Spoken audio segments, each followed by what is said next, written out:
Honestly, if if uh, if I believed I had something to offer, then I would be probably lying to myself and to you guys. Honestly, like I'm here to learn from you guys, to be honest.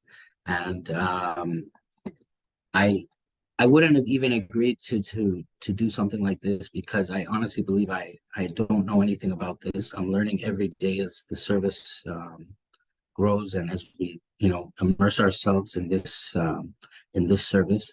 Although when we spoke on the phone the other day and you brought up the topic, the one that you just announced, which is why are we doing this? Like, what's the reason for this?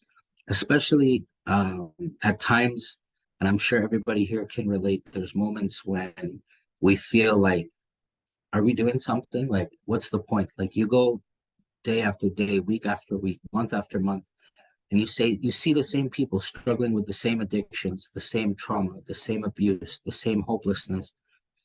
Sometimes you don't see them because unfortunately they've overdosed or passed away or been incarcerated or the streets are real. Everybody here, I'm assuming from what you told me, some of the places that you guys go to do outreach, you've seen and understand the realness of what goes on out there. So this when you mentioned that, I was inclined to participate tonight because that's probably the one question and the one area where I actually can be of some service and answer. Literally anything else, I'd be a liar and a fraud to even be sitting here and talking. But even in this, through the Holy Spirit, I can just share what the Holy Spirit has, uh, you know, revealed to me in that question. So it's a very beautiful question, and it's the heart and the essence of this service. So why are we doing this, or what's the purpose, or what? Like, there's so many times. Anyways, if anybody here has any experience in social service work or in outreach work outside of the church service as a career or as a study, you know that one of the things they tell you right away in the training is set boundaries.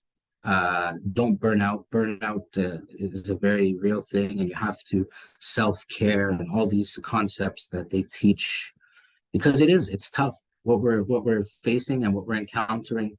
It seems hopeless. And if you're using the worldly logic and the worldly understanding and the worldly kind of, you know, um, society's way of dealing with things, then these are legitimate questions and concerns. Like, what are we doing? What are we?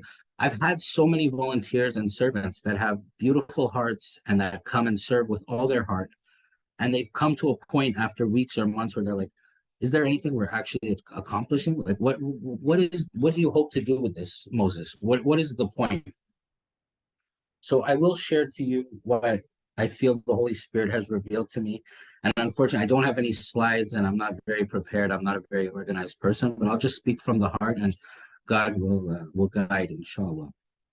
So it comes down to a very simple um, realization or understanding. So let me break it down a little bit for you guys. And at any point, if somebody wants to interrupt me or has a question, or if I'm not speaking clearly, please, by all means, just jump in and let me know.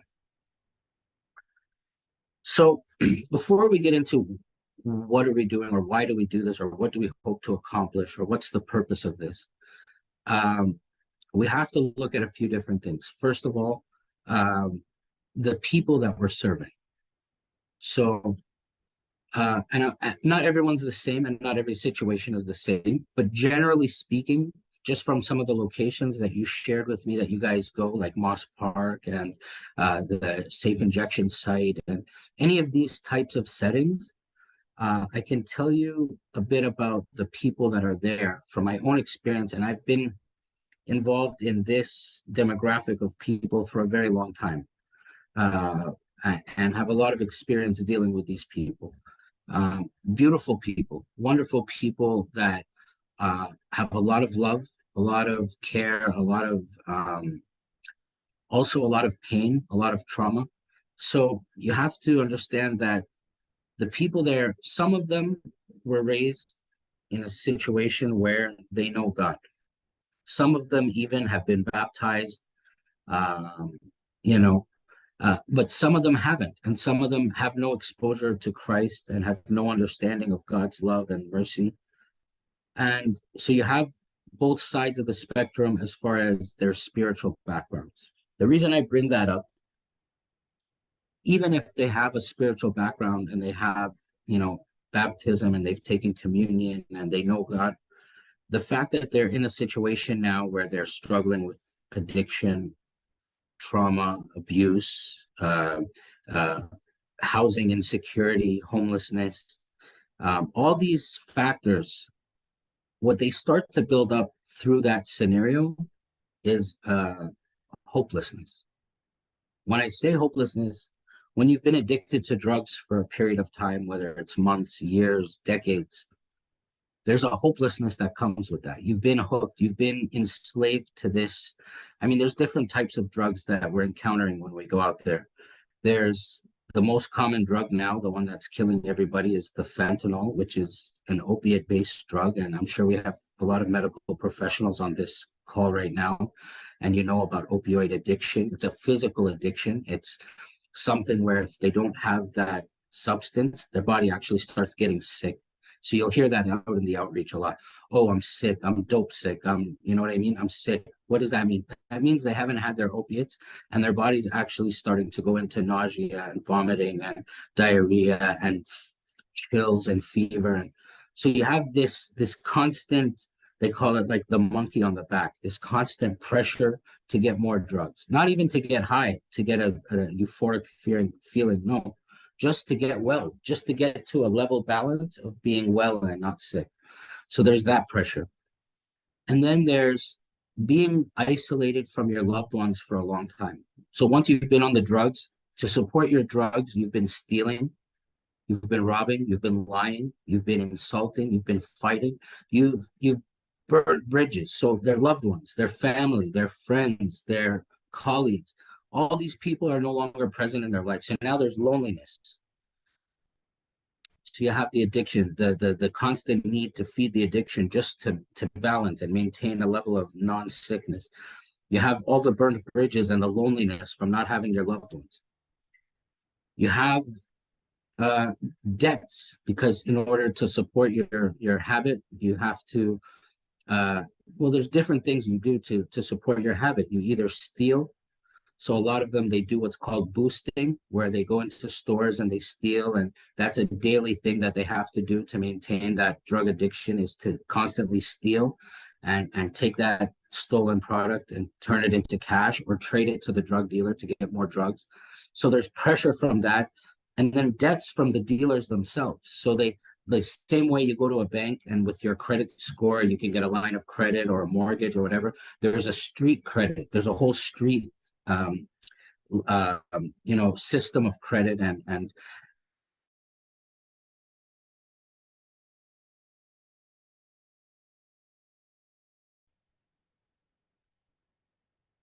oh, sorry, I don't know if that was my connection or what. Okay, so you have now debts that you're incurring with the dealers. That's pressure. That's actual violence that could be against you because you're not paying your debts to your dealers. So I'm just listing some of the things. There's many more. There's abuse. There's abuse from women that are on the streets have to go into other things, unfortunately unspeakable things that they have to do to get money to support their habit. And you're living, and by the way, when they're on these drugs, a lot of the drugs with them, the side effects is long periods of time without sleeping or eating. So not necessarily the opiate-based drugs, but the other drugs like the stimulants, the crystal meth, the cocaine, the crack, which is very common out there. So now, in addition to all the stresses and all the pressures that I just listed, they haven't slept. So there's sleep deprivation. And if you have a medical background, I'm sure you know that sleep deprivation could be more extreme or harmful than the drug itself at times, when they go 4, 5, 6, 7 days without sleep, which is very common. So now you have sleep deprivation, you have the drugs, you have the all the pressure for getting the drugs, for paying for the drugs. Now A lot of the people in that situation, they already had some underlying mental health problems to begin with, whether it be psychosis, schizophrenia, anxiety, depression, at one level or the other, either a high level or a low level, or maybe they didn't have any to begin with at all. Maybe they had zero mental health issues to begin with, but I guarantee you, after being homeless, after constantly being alert to not get robbed or hurt or beat up or arrested, or all these pressures and the sleeplessness and the sleep deprivation and the not eating and the drugs itself, the chemicals and the stuff that's in the drugs that they cut it with, all these things, even if you had no mental health problems to begin with, guess what? Now you've developed mental health problems. And if you already had them, now they've been exacerbated and they're worse. So I'm trying to paint a picture. I hope I'm not going into over detail, but I'm just trying to paint a picture of the person we're dealing with. All these pressures and all these realities of their life, their daily life, and we haven't even said all of it. I'm just giving you a sampling of some of the stuff they're going through. What do these things create in the person? After a period, whether it be weeks, months, some of them years, some of them even decades. I'm sure any of you that do the outreach, you meet people that have been in this situation for decades. Can you imagine?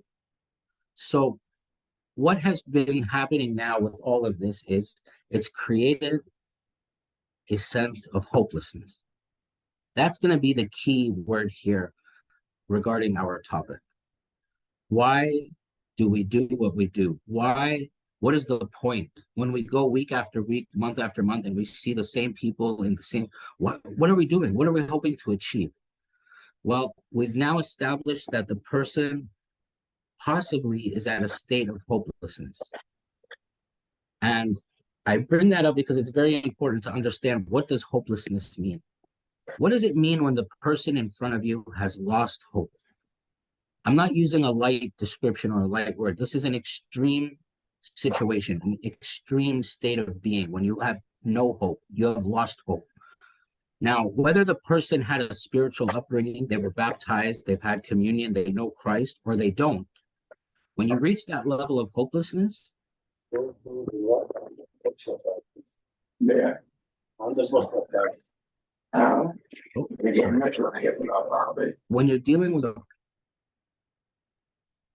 you're dealing with a person that has lost hope, that's what I want you guys to think about when you ask yourself, why are we doing this? Because a person that has lost hope, and that's an extreme state, I don't use that term lightly, loss of hope, when they've reached that state, at that point, they don't care anymore. They don't care if they overdose. They don't care if they commit suicide. They don't care if they get arrested in trying to secure the money for their drugs. They don't care if they're raped, if they're abused, if they're beat up, if they're assaulted, if they're stabbed, if they're shot. They don't care if they stab, if they steal, if they rape, I'm not saying all the people are doing that. By all means not. Most of the people we encounter are some of the sweetest, most loving, caring people I've ever met in my life. But what I'm trying to paint here is a picture of a person that has lost hope. So that right there, I can't speak for all outreaches or all homeless services, but I can speak to you in our service and what is the motive or what is the reason why we do what we do. So I've painted half the picture. I've painted the person in front of me that because of his life, where it's led to him and the state of his situation now, he has no hope. He's hopeless. So obviously what we're trying to do is to regain hope. We're trying to give this person, this one, forget about the 100 people on the block at Moss Park when you go down to Dundas and Sherburne and Queen, or wherever you guys go, and you see hundreds of people. No, each individual, you got to take one by one. And that's why it's good when you go in big groups. And really the best thing you can do is go in regular. Ottawa is very small. And as a result, over time, we've developed personal relationships with each person. When we go down there, either myself or one of the many servants that we have in our group, they know the person by name. Hey, John. Hey, Sally. Hey, whatever. You know what I mean? They know them by name, not just by name. They know their situation. They know what they're dealing with. They know what they've been through. They know their court date last week. They know about their children that they're trying to get back into custody. They know about the overdose that they had 2 weeks ago. So what I'm getting at is we're taking this hopeless person and we're showing love, Christ's love. We don't preach. You know what? If you come join us for our outreach in Ottawa, and I'm not saying it's wrong to preach or to share spiritual things, not at all. We do that actually in a later setting. But in the street, when we're there, we're just there giving love. Everyone we see, we give a hug. We greet them by name. We ask them about their situation. We talk to, they know us by name. And that creates, you're starting to break that barrier of hopelessness because it's a human interaction, and they're actually, it's beyond a human interaction. Through that human love, they're seeing a stronger love, that agape love, that Christ love, because we are a vessel. Like God is using us as a vessel. Here, we're giving a hug, we're calling. It's not the food or the drink or the clothes, because the truth is there's 100 other groups that are going downtown and are giving out food and drink and clothes. You want to know the truth? If we all stopped, everybody on this call and every Coptic homeless outreach group stopped today and stopped going, guess what? Nobody's going to starve. Nobody's going to freeze. No, they're all going to get their clothes. They're all going to get their food. So don't by any means think that we're social workers and we're preventing them from freezing or preventing them from starving. That's not what we're doing. We're using these tools as a way to show love. The regularity, constantly being there, whether it's snowing, whether it's sleet, whether it's minus 30, whether it's, we're always there, and we're always providing, and we're always with smiles, love, and most importantly, lack of judgment. Now, when you're doing this service from the heart and it's sincere and you love the person in front of you, there's no judgment. Whether the person hasn't showered in 2 weeks, whether the person is displaying certain attributes from the drugs that they're on, whether anything, the way they're dressed, the way they talk, the way they're swearing, none of that. We don't show any judgment because you love the person in front of you, because this is a lost soul. This is a person who's hopeless. What I'm trying to say is after that relationship is developed and you constantly go in and they know that, they start to look at you because they, like I said earlier, they don't have their family, they don't have their friends, they don't have their colleagues. They're living in this isolated bubble of just doing what they have to do to get the drugs, getting high, and then getting lower than they were to begin with, and repeat and repeat. And that's it. Their life has been reduced to this horrible cycle of getting my drugs, feeling horrible, getting my drugs, feeling, you know what I mean? So we're now, God has installed someone in their life that they love and that loves them. I'm telling you, this is the solution to hopelessness. We presented the problem at the beginning of the talk. The problem is that the person is in a hopeless situation. They've lost hope. The problem with losing hope is that it can result in suicide, overdose, committing crimes, whatever. Loss of hope can result in anything because nothing stops you. You've lost hope.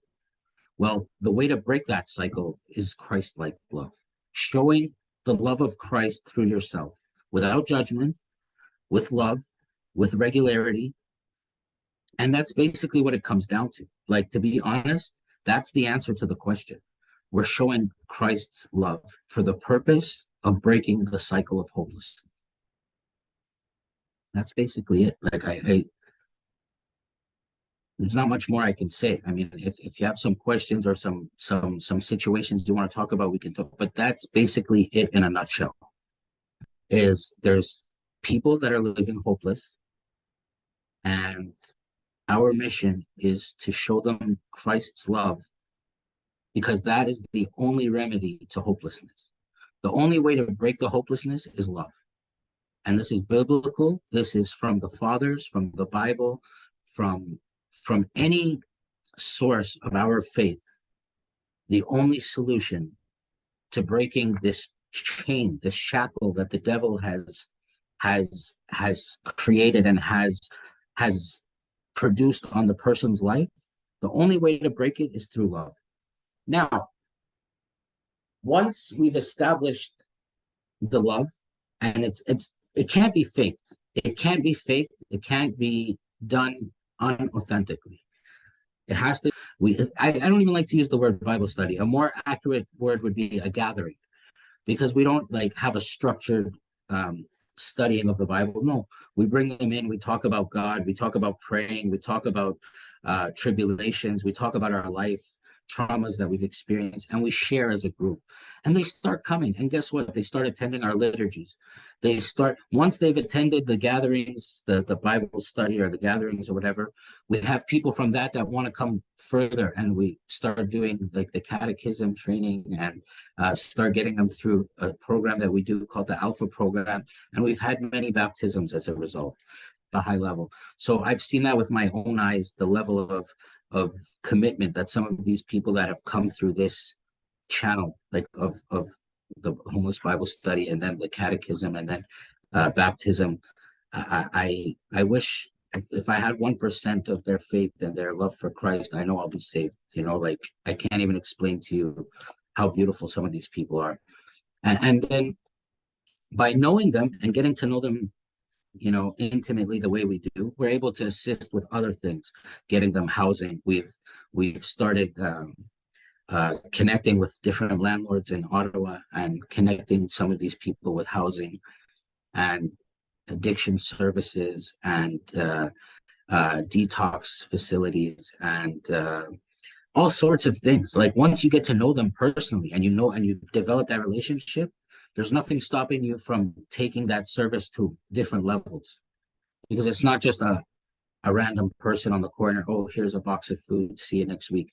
No, the food and the clothing is secondary. It's just a way for us to be there and to give us and to give us a way to be there and to show them that we're faithful with that. So that's basically it. I hope I answered your question or answered the topic. It's basically dealing with the hopelessness through Christ's love, to put it simply. That's what it is.